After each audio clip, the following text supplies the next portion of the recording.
Hey everybody, it's Eddie J on crypto. Hope you're having a great day. There's a lot going on around the world that are going to have major impacts on crypto as we move forward. And I think most of it is going to be positive. So here are the topics that we're going to cover today. Goldman Sachs executing their first futures NDO. We'll get into what an NDO is and what that means.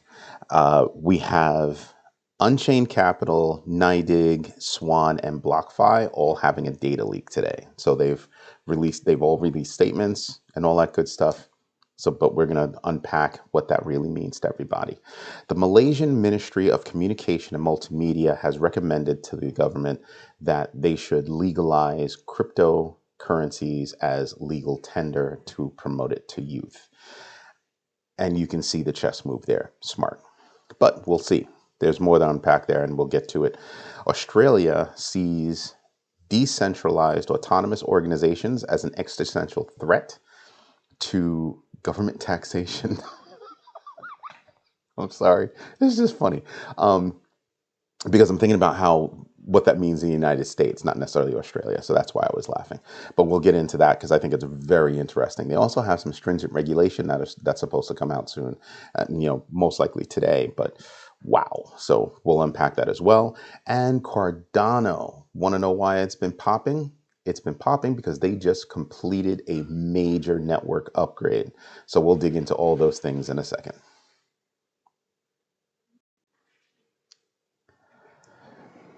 So first one up, Goldman Sachs, major move. What is it called? It's called a non-deliverable option. Basically, what you're doing is just like options.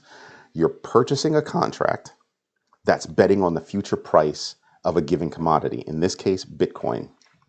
So Goldman Sachs, through their partner on their futures trading, Galaxy Digital, they purchased their first contract. So they're the first major bank to do so. And that is a very big deal as you start looking at other major banks probably having this ready to rock and roll pretty doggone soon.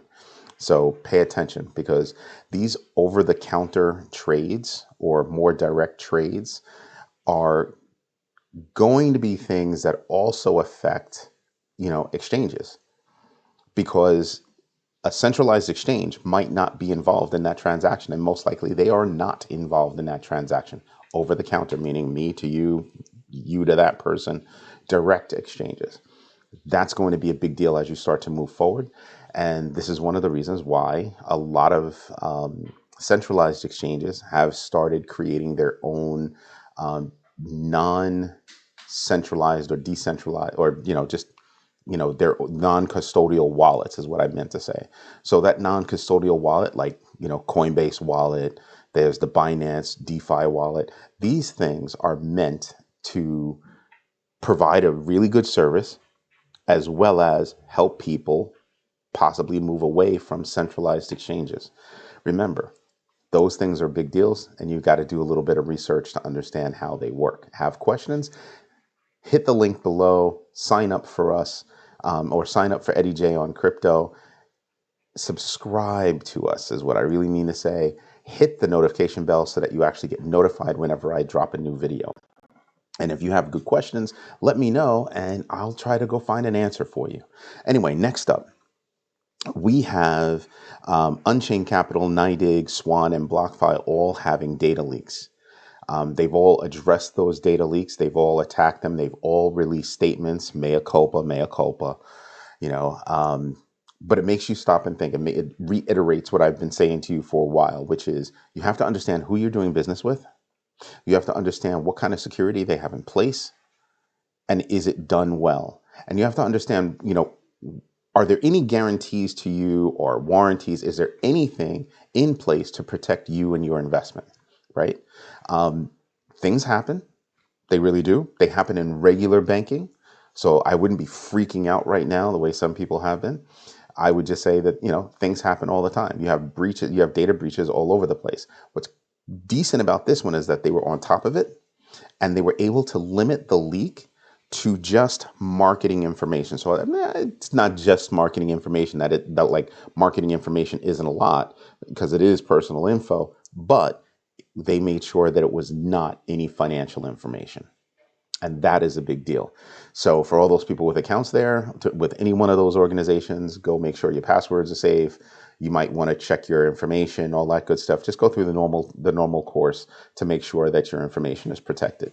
When I look at an organization I want to do business with, I'm looking at their security. I'm looking at, if I have to sign into something, does it at a minimum have two-factor authentication? How strong the passwords are? How strong security is? How many times do I have to enter my password and second and two-factor authentication to actually get into my account? I almost want it to be annoying. Just right at that point where I'm about to be annoyed, I'm into my account. That's what I mean. So that's something to contemplate. But that's actually a very good response to, a major problem. To get on it, get on top of it quickly, to release statements and to work it through, and then to notify people what specifically happened. If they were banks or in the regular financial industry, they would, by law, they would have to do that. And it's nice to see companies that are not in that space, that are not necessarily regulated in those kinds of fashions, step up to the plate and do so. It's still a problem, and I'm still going to want to see more from them about how they're going to solve that problem. But nice to see that there was a fast response. The Malaysian Ministry of Communications and Multimedia has suggested to other government entities that actually would control the cryptocurrency and digital asset space that cryptocurrencies, digital assets should be seen as legal tender, and that would promote it among the youth. The move here, and what most people don't see, is if we promote this among the youth, we'll most likely keep the youth. Unlike India, who's, iron-fisted ban-hammering, cryptos, 30% taxes and stuff like that, and experiencing a brain drain. Malaysia's kind of like, hey, I know we need to regulate this kind of stuff. Let's see how we need to regulate it. Maybe we should introduce it as legal tender so things get used. The broad stroke around the world is a lot of countries are looking at leveraging crypto as legal tender because they want to move away from the US dollar. It's not that they're moving to the Chinese. I know I'm going to get this wrong, and Stephen and his wife ML are going to kill me for it. But the one, it's not that they want to move to that, but countries are looking to move away from the U.S. dollar, and that makes you stop and wonder. These countries that are trying to move away from the U.S. dollar, like El Salvador. When you look at things like that, you kind of say to yourself, well, wait a minute.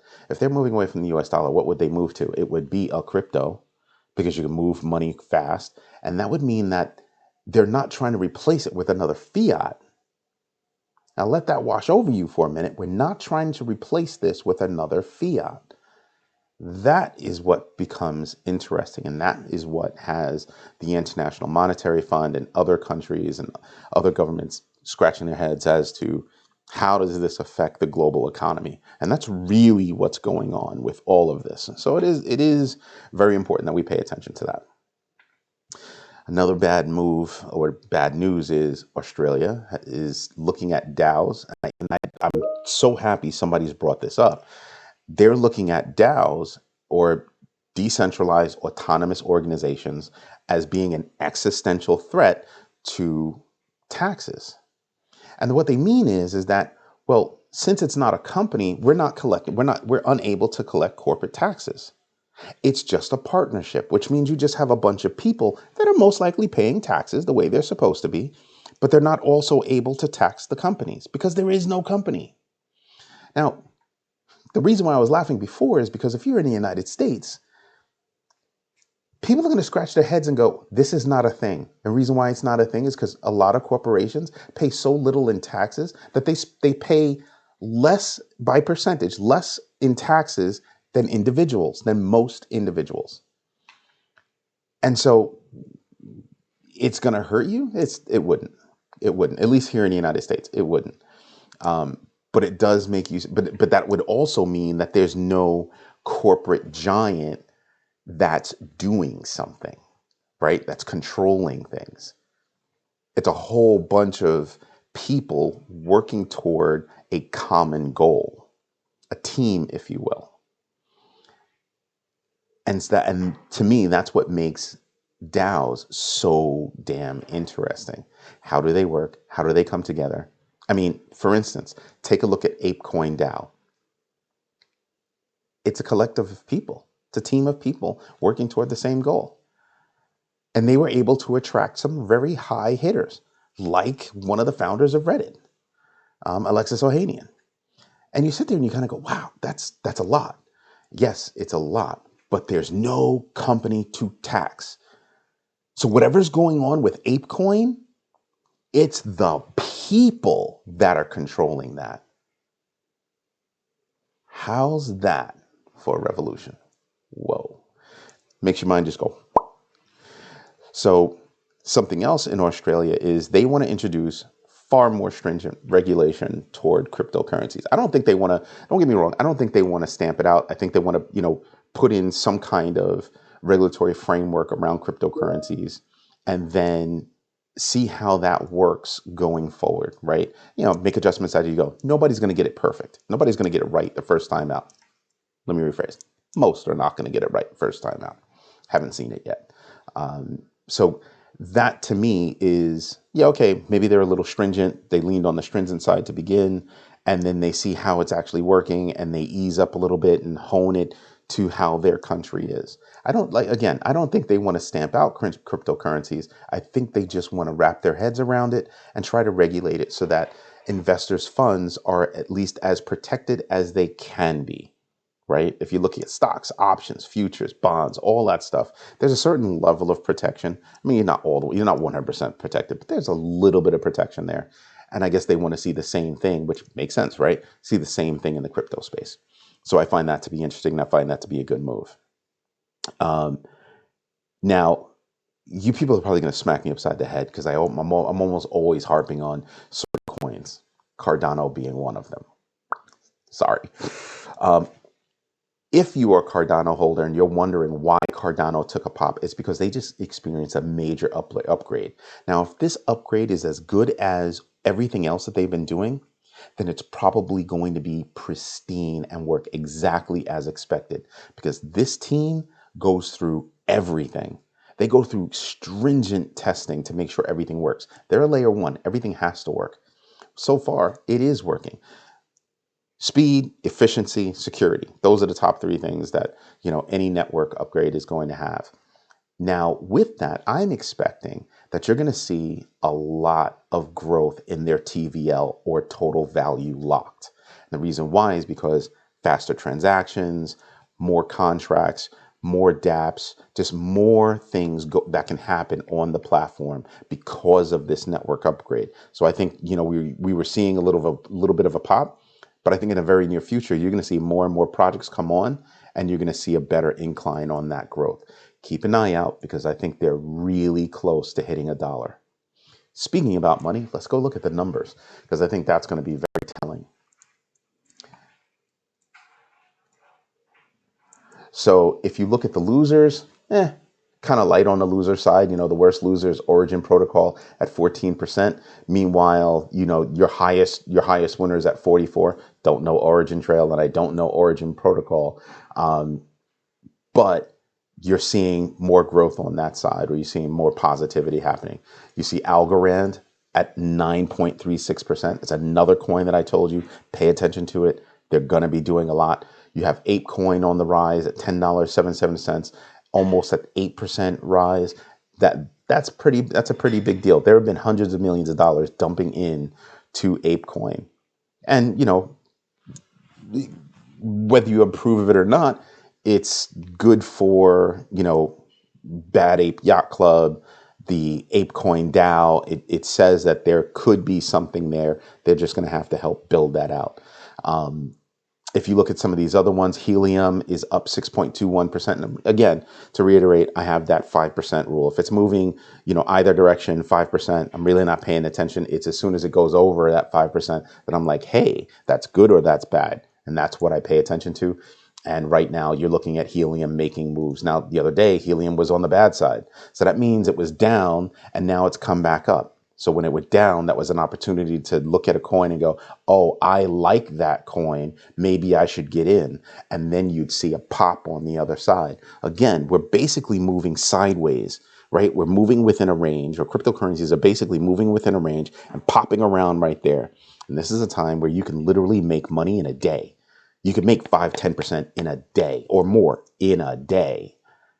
And again, there's no place else that you're not no place else, but you're not going to make that money with your bank, a CD, a money market. You're not going to do that kind of money in a day. Now imagine 10 days if you were moving around, average 5 to 10%, you're making some coin.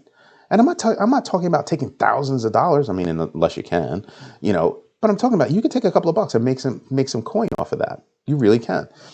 So pay attention to what's going on. Gala, 5.76%. Now, Gala wasn't all that great, but they were on the move, up at 24 cents right now. So that's something to think about. So I look at these things to see, who's on the good side, who's on the bad side. Like, is there anybody over here today that I would pay attention to that would make me say, oh, should get in on that particular coin? Not looking at Loop Ring, just clicked on it so I could, find a spot. Not really seeing Stacks as something I would pay attention to, honestly. But see, that was not much of a move. But I'm expecting Stacks to move because remember, Stacks is a part of what's bringing TVL to Bitcoin. So think about that. Nothing else is really moving my brain over here. So let's go over here. Let's look at the numbers as a whole, and you can see who's in the red. Hope you weren't sleeping on XRP because they're at 84 cents. They were what, in the 70s a little while ago? Let's click and see where they were. See, look at that. So imagine they're 81 cents before. Yesterday, they were down as much as at 79 cents. So what, up a nickel? Not bad. XRP is making moves. They really are going to make moves. Nothing solid is going to happen with them until the SEC versus them goes away. When that goes away, I'm expecting strong technology over there. I'm expecting it to take off. Don't sleep on Luna. Let me show you a chart. This is why I say don't sleep on Luna. Just look at this. Just look at this. They move. They move. At $97, they were at $97. Earlier in the day, they were like $92. So that's a $5 move. That's like, what, 5%? Something like that. But you look at that and you just go, wow, they really are moving. And they're close to another dollar hit. Remember, was it last week, a week before last? They were at $1, $1.04. Oh, maybe it's longer than that. There you go. So back on March 9th, they were, topped out at $1.03, basically $1.04. We'll just round it up. But that's what you're looking at. Don't sleep on Luna. Don't sleep on Luna. It's moving. Cardano, another moving. Again, look at the chart, see what they're doing today. And then over time, what were they doing? What were they doing? They were up over here, right? Took a major dip, and now they fought their way back up. And Cardano just had that. So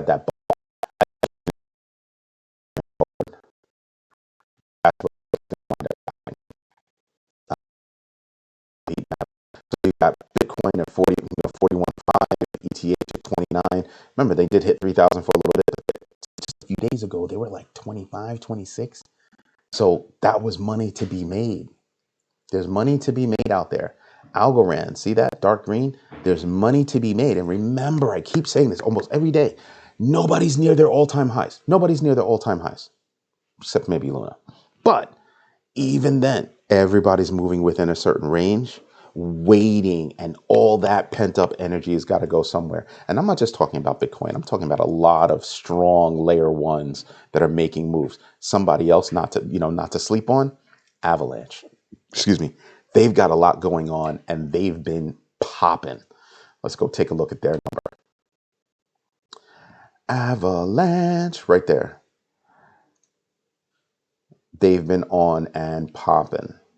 As low as they were the other day at like 66, their high today was at 91. Wait, what? That's right. You heard me. On on March 15th, they were at $66. $66 to 91. That's a lot of money. Just pay attention. Understand what's going on. Pick out your coins that you're interested in. Pick not even coins. Pick out the projects that you're interested in. Look to see how the coins are trading. Understand what their macro and micro events are that can help move that particular coin up or down, and do what you got to do. There is money to be made, but there's no rest for the weary. You got to be on top of your own research. I'm providing some information, but you've got to do your own research. This is Eddie J on crypto. Hope you have a great day. And if you like what you see and you want me to continue, do me a favor, subscribe to the channel, right? Hit the notification bell, and definitely like the video. That helps me, prove to my kids that I'm doing something right. Because you know how kids are. They don't necessarily think you're always doing something right. Anyway, Eddie J on crypto. Have a great day.